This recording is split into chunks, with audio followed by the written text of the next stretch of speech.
Oh, shit!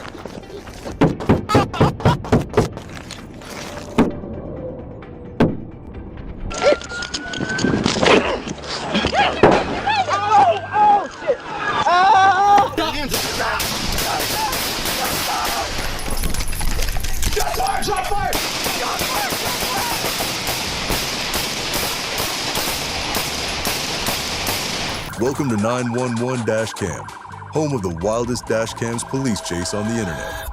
It all started in Akela, a small town in Luna County, El Paso, Texas. What seemed like just another quiet day turned into a living nightmare.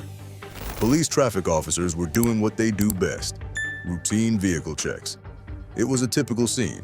Drivers pulled over, documents checked, and everything moving along as it should. Little did they know, today was going to be anything but typical.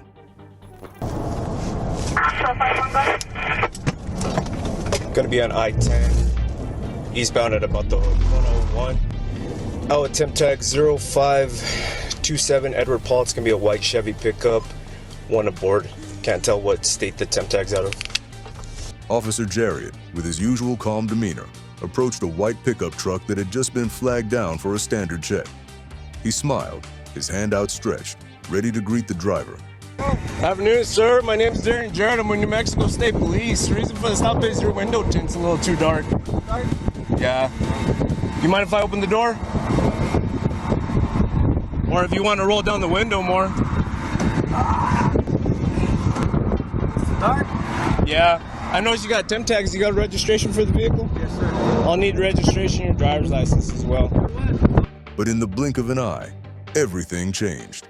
The driver, later identified as Cueva, reached under his seat and pulled out a gun. In an instant, Officer Jarriot realized the danger, but it was already too late. Without warning, Cueva aimed the gun directly at him and fired.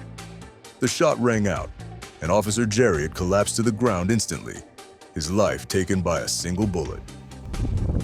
Got paperwork I gotta do. Nope. Hey, real quick. You have a firearm ready? Yeah. Oh no, I see. Please, do me a favor.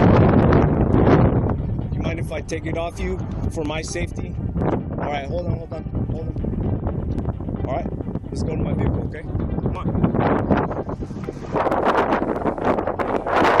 Oh, shit!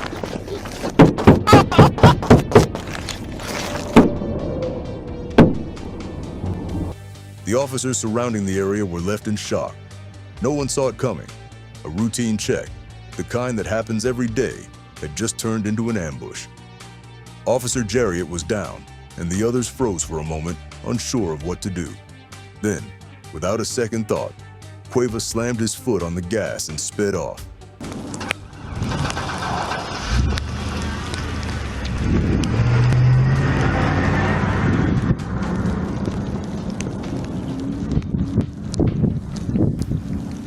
The truck careened down the interstate, heading east toward Las Cruces. The police officers didn't hesitate for a second. They abandoned their traffic duties, hopped into their patrol vehicles, and gave chase. They couldn't let him get away. Not after what he had just done. Hey, what do you want to spike him? Did he shoot at him? Yeah, officer is down, bro. You want to go check with the officer? Let's stop this guy, man. We gotta stop him. Okay. Let's just shoot. Let's shoot at him. Let's shoot through his windshield. What's up, bro? We gotta shoot through his windshield. Spiking's not gonna do nothing, bro. The chase was on. Cueva pushed the truck to its limits, racing through the streets at dangerous speeds. He wasn't going to stop. He wasn't even trying to outrun the cops. He was trying to escape, no matter the cost. You have updated 49. I have issues. Gonna be traveling on the slow lane. We're approaching mile marker 115 right now. 116th and 4th is slowing down. We're approaching the 115, 116 in the slow lane. 15 miles into the pursuit, the police were gaining ground. But then, something unexpected happened. Cueva pulled over, not to surrender, but to continue the fight. He jumped out of the truck, pulled out a rifle, and aimed it straight at the officers. A terrifying standoff began. The sound of gunfire filled the air as Cueva opened fire. sending a barrage of bullets toward the police. The officers, caught off guard, had no choice but to return fire. It was chaos. Gunshots, speeding vehicles, and officers ducking for cover. It was everything but a routine traffic stop.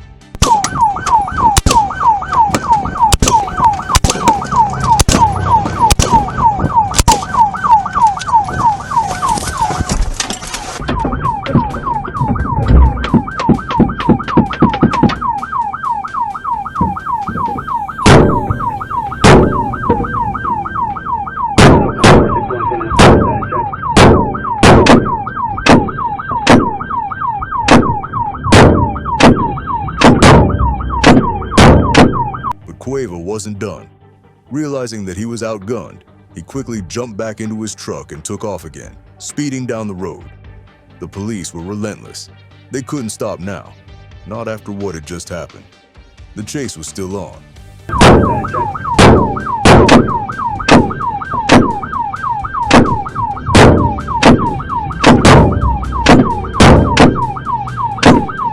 By now, multiple law enforcement agencies had joined the pursuit. U.S. Border Patrol, sheriff's departments, and city police all joined the chase, determined to bring Cueva to justice. No one was backing down. As the chase neared Las Cruces, the police had to act fast. They deployed spike strips to disable the truck's tires, but Cueva didn't slow down. He drove on, even with one of the tires shredded. He was willing to do anything to escape the law. 430 on 10-4, shot at my unit. Shots fired at your unit. 4. People units, vital times from 446 and 430. Got a spike, got a spike. In a final attempt to end the pursuit, a Las Cruces officer used a pursuit intervention technique, ramming the truck off the road. The truck finally came to a halt, and the officers knew this was their last chance to stop him.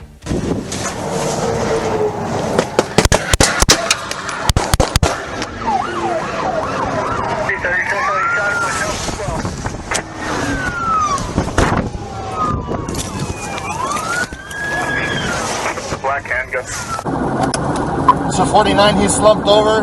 Might be shot. He's slumped over.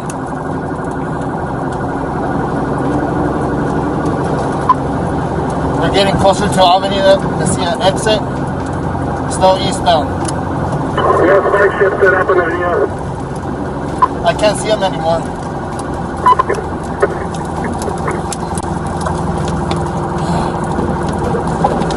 Block traffic right here on Avenida Mesilla, please. Get the cycles out. He's still slumped over towards the right. We're coming to Avenida Mesilla. System 1, you got 935 blocking Conway to University. Sure. Cueva jumped out of the truck, gun in hand, ready to fight. He pointed his weapon at the officers. The next sound everyone heard was the unmistakable crack of gunfire. Officers scrambled for cover, taking quick, calculated positions. The tension was palpable. Everyone knew this was the final showdown.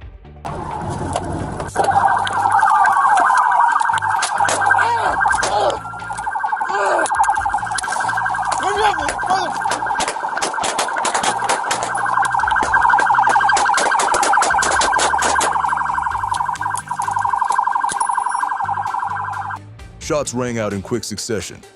Cueva was fighting for his life, but the officers weren't backing down.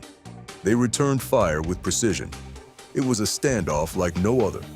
And then, just as quickly as it started, everything went quiet. Cueva stopped shooting. His body went still. He had been hit, and it was over. The threat had been neutralized. He was dead at the scene. Where's your hands?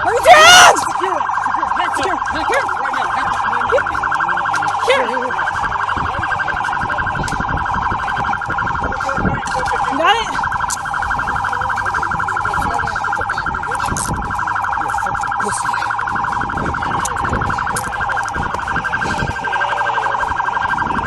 During the firefight, one Las Cruces officer was injured, but fortunately, the officer was quickly taken to the hospital and treated.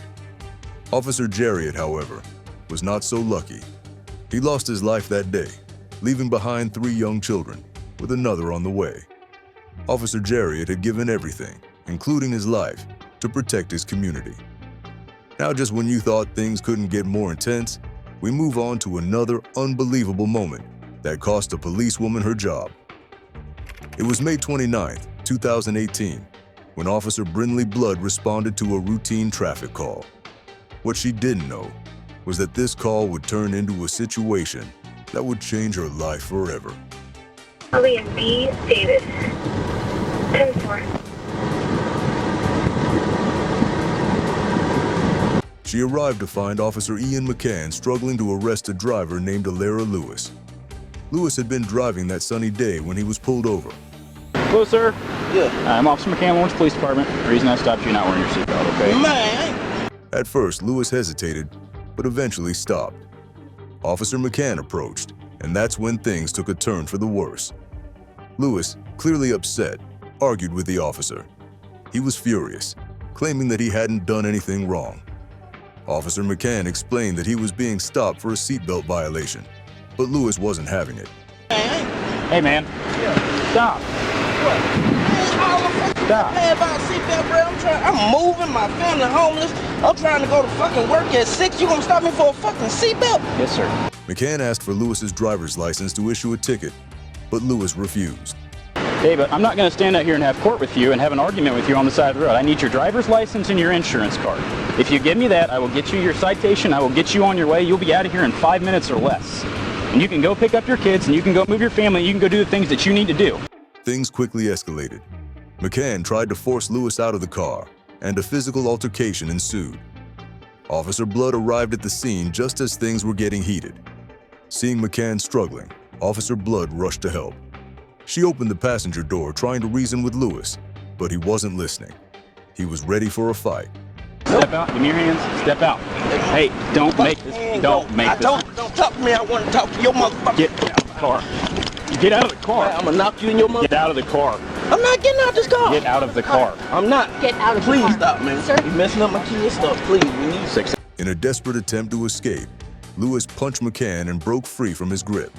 Now, it was a full-blown brawl, and Officer Blood, seeing her colleague in trouble, grabbed her weapon. But in the chaos, she pulled out her pistol instead of her taser. She fired, hitting Lewis.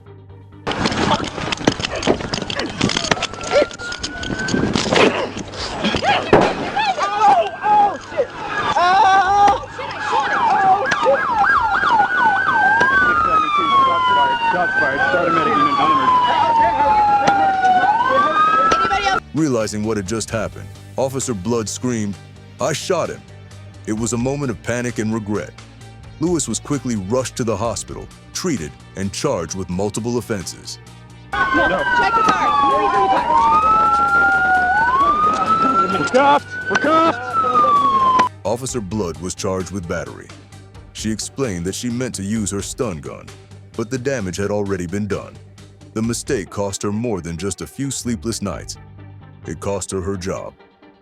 The following year, Officer Blood resigned from the force. And just when you think it couldn't get crazier, we bring you the most intense shootout we've seen yet. At exactly 12:30 a.m., a police officer in Decatur, Georgia, pulled over a man named Jamote O'Neill. The officer had reason to believe that O'Neill was in possession of firearms. Show me your hands, buddy. Okay, show me your hands. Show me your hands. Show me your hands. And their suspicions were right. O'Neill had not one, but 2 guns. One was under his seat, and the other was in his hand. Step out of the car. It's under his head. For what? Do not move. Get out of the car. Get out of the car. Do not move. Get out of the car. Do not move. Do not move. For what? Show me your. Put your hands on the dashboard right now. As the officer approached, O'Neill wasted no time. He pulled out his gun and shot Officer Whitmer. The officer fell to the ground, wounded. Officer Bowman approached, but a bullet narrowly missed his head. Whitmer, now on the ground, tried to fight for his life. Quit touching me. Stop.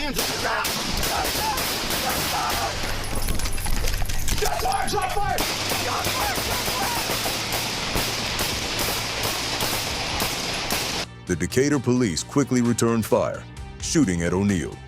Whitmer, wounded but not willing to give up, cleared his jammed pistol and fired back. He emptied his magazine into O'Neill, determined to stop him at all costs.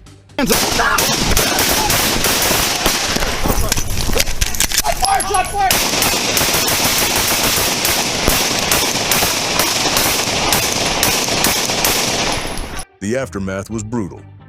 O'Neill was dead. 4 officers had fired at him, and the police later confirmed the deadly exchange. Officer Whitmer and Officer Bowman were both injured, but are now recovering. The last incident is shocking beyond imagination. How could a kid steal an SUV and lead the police on a chase?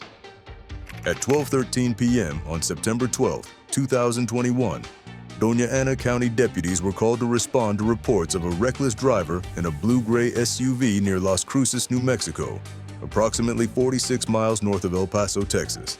The driver, a 12-year-old boy, was tearing through traffic, swerving into other lanes, and driving erratically.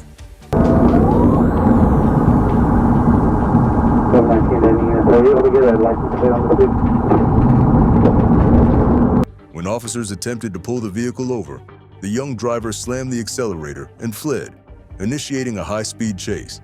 The boy raced through streets, parking lots, and highway exit ramps, evading the pursuing deputies.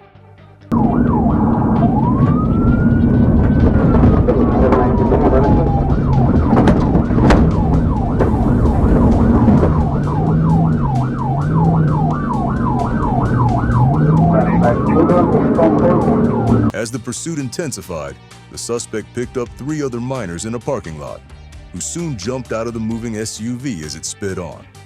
The child, determined to escape, kept pushing the limits of speed and maneuverability.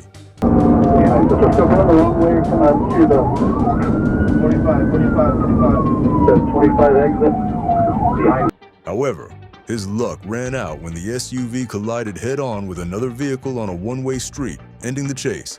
The 12-year-old was unharmed in the crash, but the driver of the other car, who had children in the vehicle, was taken to the hospital with non-life-threatening injuries.